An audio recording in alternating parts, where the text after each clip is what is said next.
Hey everyone, and welcome back to another video for today. So Snowflake reported their quarterly figures Wednesday after the market closed. A damn good quarter by the company. The stock is up at the time of making this video 9.6%. This is a company worth over $60 billion over the past 12 months. The stock is now up 20%. Over the past 3 years, it's up 31%. But of course, if we look at the drawdown, it is still down around 16% from its peak. Now, again, this is a company that is growing quickly, but at the core, at the moment, it is still not profitable on a GAAP basis. Margin-wise, gross margins, for example, are fine. Free cash flow margins are getting better as well. But for fiscal 26, which is the fiscal year that they're entering right now, they're actually expected to become profitable. So we're going to see net income, or that's the expectations. Now, currently, of course, if you look at the trailing PE, well, since there is no E, there is nothing to see here. But if you look at the forward one, the current expectation based on that sits at 166.3 times. But again, this is a company that is expected to grow quite rapidly. Revenue growth on a compound annual growth rate forward 2 years, 22.7%, EPS 37.8%. And I'll show you how quickly the market expects free cash flow to increase in the next coming fiscal years. This is a company that has done very well. Remember, a year or so ago, there was a switch. A new CEO came in from inside the company. The bar was set quite low in order for a CEO to meet and actually beat it. And they've done very, very well.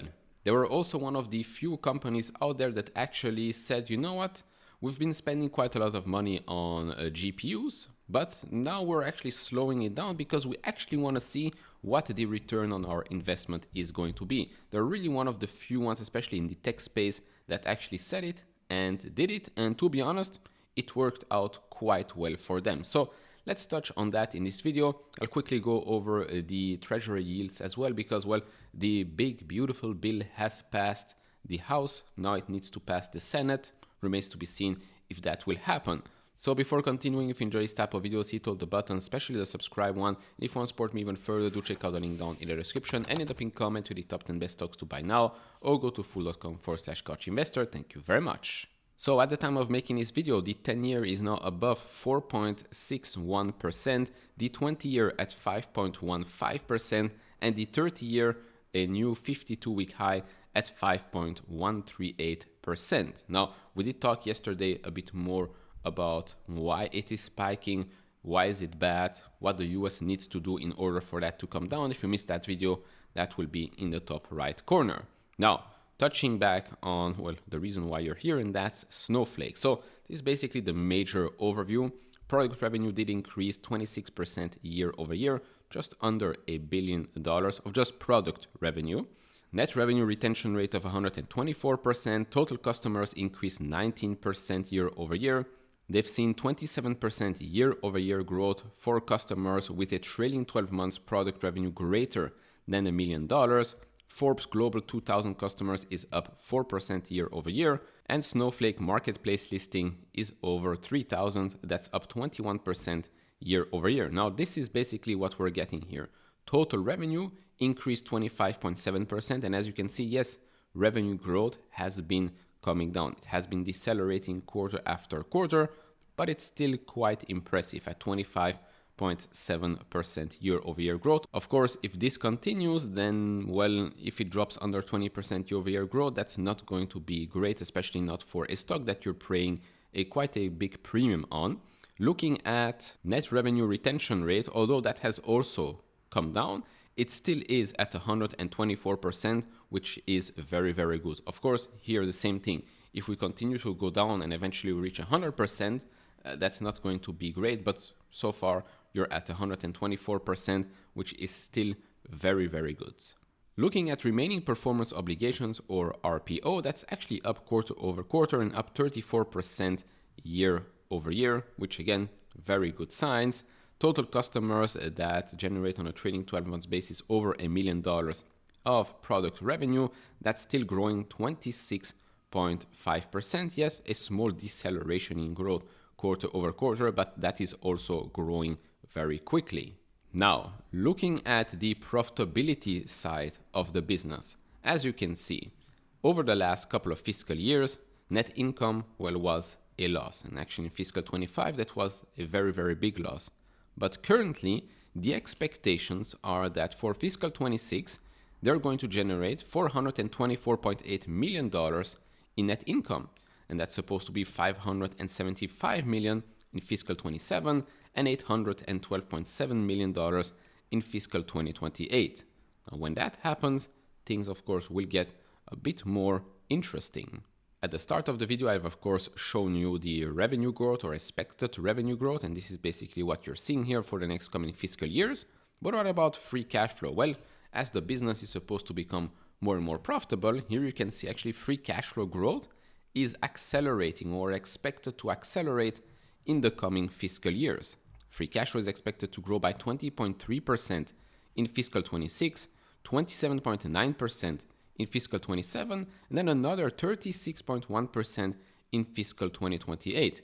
Now, this is also a company with quite a high stock-based compensation, especially as a percent of overall revenue. And so the more free cash flow grows, the better it will be for them, or it will allow them to buy back more shares in order to, well, reduce the dilution hit. Because if we go and look at SBC to revenue, for a quarter that's set at 43.4%, higher than the 38.6% last quarter. But I mean, when you're still sitting around, let's say on average here at 40%, that's not that great.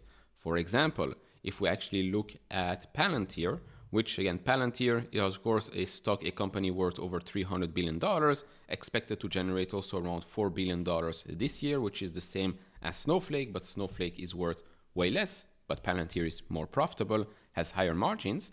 For Palantir, if you look at SBC to revenue, well, that's at 17.6%, and it has actually come down each and every quarter. Well, in Q4, we had that one-time hit, but other than that, this is what you want to see.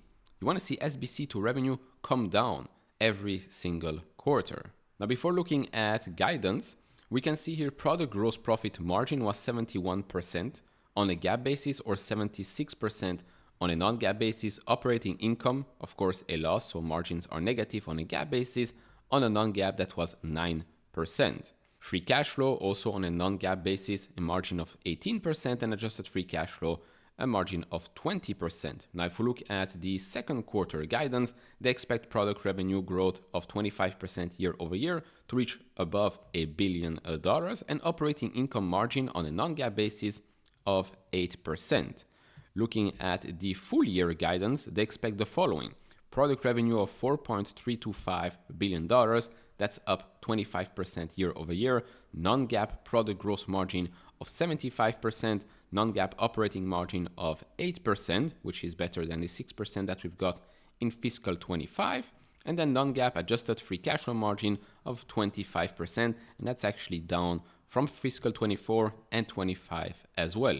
And so while this is still, of course, a growing company, there are still a couple of things that you want to be looking out for, especially if you're willing to pay a premium for it. Now, of course, it's not as expensive as a Palantir, for example. I know everybody's comparing Palantir to Snowflake, two different companies. But yeah, here you're paying a premium for a company that is still growing quickly, but growth has been coming down. And it's still not profitable at the moment. So yeah, how much more are you willing to pay? That's a good question. During the earnings call, they also said, by the way, you can do this on FinChat, AI summary of the earnings call, and you can also ask it specific questions. Link is in the description if you want to try it out.